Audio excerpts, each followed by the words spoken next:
हर लड़कों के दिल में बसती है, ऐ सनम तो कितनी सस्ती है। हर लड़कों के दिल में बसती है, ऐ सनम तो कितनी सस्ती है।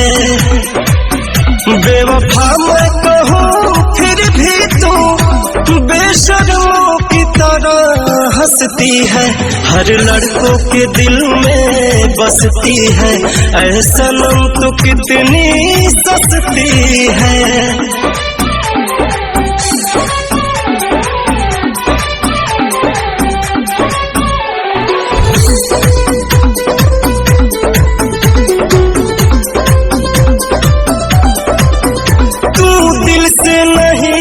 जिस्मों से बस प्यार करती है, चाहत पे नहीं तू तो पैसों पे मरती है।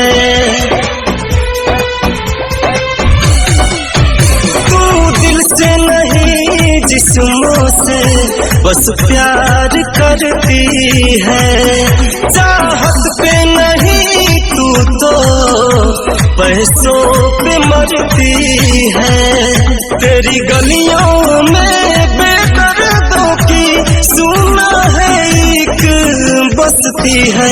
हर लड़कों के दिल में बसती है, ऐ सनम तो कितनी सस्ती है।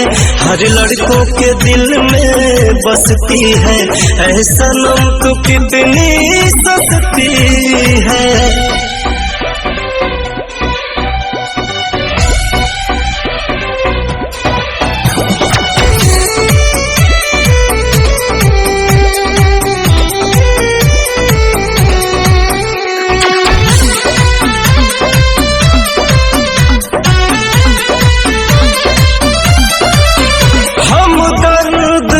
कर तूने मेरे घर को जलाया है, रोएगी तू भी एक दिन जैसे मुझको रुलाया है।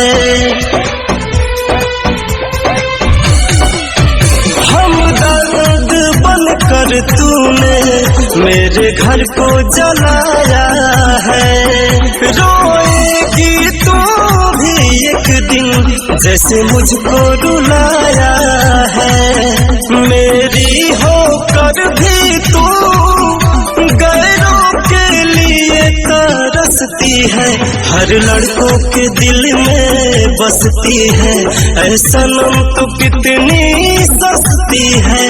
हर लड़कों के दिल में बसती है, ऐ सनम तो कितनी सस्ती है।